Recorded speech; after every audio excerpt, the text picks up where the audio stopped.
दुनिया के top billionaires आखिर क्यों शहर छोड़कर अपने लिए पर्सनल आइलैंड खरीद लेते हैं? Larry Ellison, Johnny Depp, Mel Gibson ऐसे और भी बिलियनियर्स हैं जिनके पास खुद का आइलैंड है। Founder of virgin group Richard Branson ने अपने आइलैंड को दुनिया के सबसे एक्सक्लूसिव जगहों में से एक बना दिया। क्या बिलियनियर्स आइलैंड खरीदते हैं सिर्फ और सिर्फ लग्जूरियस लाइफ जीने के लिए? क्या सिर्फ उनके पास पैसा है इसलिए?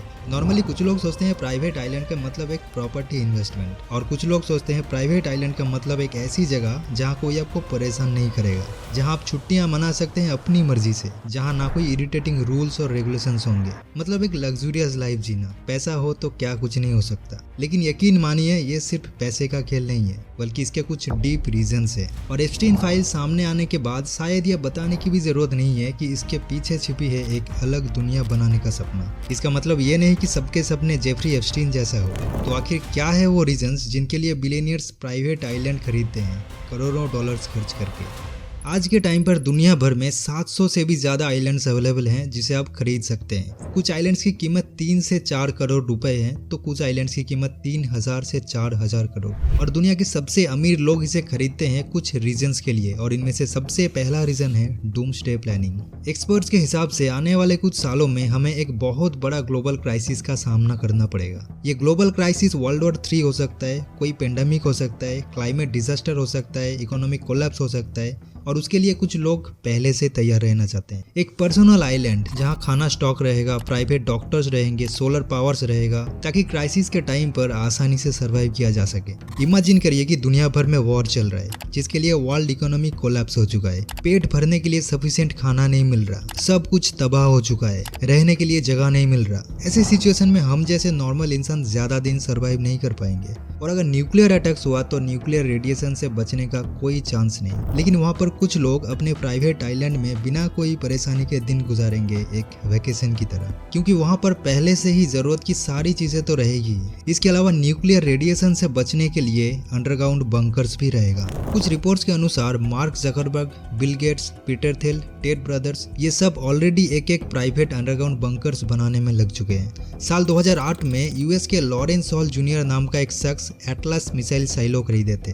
ये एटलास मिसाइल साइलो और कुछ नहीं, ये वही अंडरग्राउंड कंक्रीट बंकर्स है जहां कोल्ड वॉर के दौरान न्यूक्लियर वेपन्स को सेफली स्टोर करके रखा गया था। लॉरेंस ने उसी बंकर को एक हाईटेक सर्वाइवल कॉन्डो में कन्वर्ट कर दिया। जमीन के 200 फीट गहराई में इस कॉन्डो के अंदर वो सब कुछ है जो हमें एक नॉर्मल लाइफ जीने के लिए चाहिए। इस कॉन्डो में 15 फ्लोर से रहने के लिए 2 BHK फ्लैट की तरह सेटअप है। इसके अलावा 75 लोगों के लिए 3 साल का खाना और पानी स्टोर करके रखा गया है। केमिकल एयर फिल्टर्स हैं जिससे क्लीन ऑक्सीजन की कोई कमी नहीं होगी।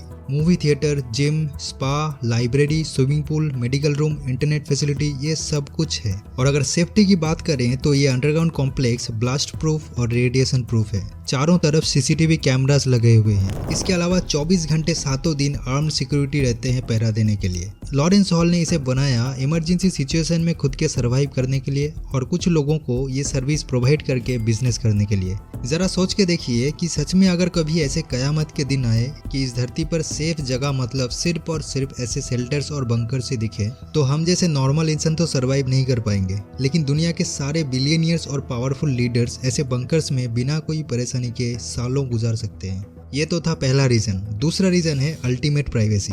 हर एक बिलियनियर हमेशा अपने बिजनेस राइवल के नजर में रहते हैं। मीडिया इन पर नजर रखते हैं, इनके फैंस इन पर नजर रखते हैं, इन पर गवर्नमेंट का भी नजरदारी रहता है। ऐसे सिचुएशन में एक प्राइवेट आइलैंड इनके लिए स्वर्ग से कुछ कम नहीं होता। यहाँ पर किसी का नजरदारी नहीं चलता।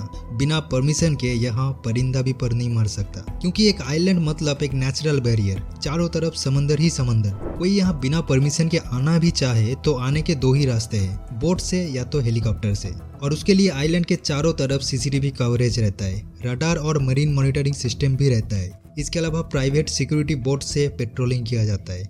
मतलब बिना परमिशन के यहाँ आना इम्पॉसिबल है। और अगर यहाँ कोई गेस्ट भी आता है तो उसके लिए पहले से ही एक सिक्योर प्लानिंग किया जाता है। एक प्राइवेट आइलैंड में जो फ्रीडम मिलता है वो दुनिया के और कहीं पर नहीं मिलता, क्योंकि यहाँ ना कोई पब्लिक रोड्स होते हैं, ना रैंडम टूरिस्ट होते हैं, ना कोई अनऑथोराइज्ड ड्रोन्स होते हैं, और ना ही यहाँ फैंस या प्रोटेस्टर आके भीड़ जमा कर सकते हैं। तीसरा रीजन है साइकोलॉजिकल पावर। इन अरबपतियों पर अपने बिजनेस से भी ज्यादा प्रेशर रहता है पॉलिटिकल लीडर्स के। जब एक बिलियनियर आइलैंड खरीदते हैं तो वो सिर्फ एक लैंड नहीं खरीदते, वो एक लेगेसी बनाते हैं। एक पूरा इकोसिस्टम उनके हाथ में आ जाता है जहाँ उनके खुद के नियम होते हैं, खुद के इंफ्रास्ट्रक्चर होते हैं, खुद के विजन होते हैं। साइकोलॉजी में इसे माइक्रो सोसाइटी क्रिएशन इम्पल्स कहा जाता है। जब आप एक छोटी सी दुनिया बना लेते हैं जहाँ सब कुछ आपके डिसीजन पर होता है, तब आपके दिमाग में पावर परसेप्शन बढ़ जाता है और आप खुद को बहुत डोमिनेंट और पावरफुल फील करते हो। एक छोटी सी एग्जांपल से समझते हैं। मान लेते हैं आप किसी मल्टीनेशनल कंपनी के सीईओ हो। आपके अंडर में हजारों एम्प्लॉय काम करते हैं। आप किसी एम्प्लॉय को हायर कर सकते हो, किसी को फायर कर सकते हो। उस कंपनी की इंटरनल पॉलिसीज, एम्प्लॉय के dressing code, working hours, promotion, ये सब कुछ आप कंट्रोल करते हो, आप मैनेज करते हो। और आप चाहे एम्प्लॉयज के साथ कुछ भी कर लो, फिर भी उस कंपनी का ओनर चाहेगा आपके साथ रिलेशन हमेशा अच्छा ही रहे, क्योंकि अगर आप किसी कारण से रिजाइन कर देते हो तो कंपनी के ऊपर बहुत बड़ा प्रेशर आएगा। हो सकता है कि कोई मेजर डाउनफॉल आ जाए।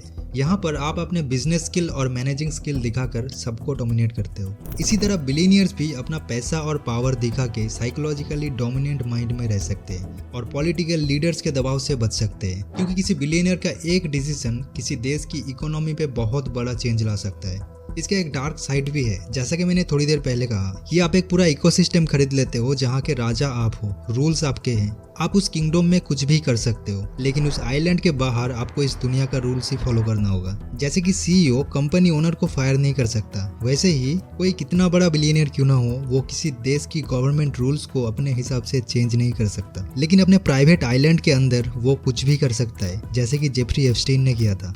तो अब आप बताइए कि प्राइवेट आइलैंड खरीदना क्या सिर्फ एक लग्जरी है या फिर ये हमारे सिविलाइजेशन के लिए एक मैसेज है। बड़े बड़े अरबपतियाँ सिर्फ एक आइलैंड नहीं खरीदते, वो खरीदते हैं एक साइलेंट पावर और एक सेफ सिक्योर लग्जरी किंगडम। नीचे कमेंट बॉक्स में बताइए कि इसके बारे में आपका क्या मानना है। अगर ये वीडियो आपको अच्छी लगी तो ऐसे एक और वीडियो देख सकते हैं आई बटन में क्लिक करके, जहां मैंने बताया एक अनबिलीवेबल न्यूक्लियर टेस्ट के बारे में। इस वीडियो से आपको कुछ नया सीखने को मिला तो एक लाइक ज़रूर करें और चैनल में नए हैं तो चैनल को सब्सक्राइब करें। मिलते हैं नेक्स्ट वीडियो में।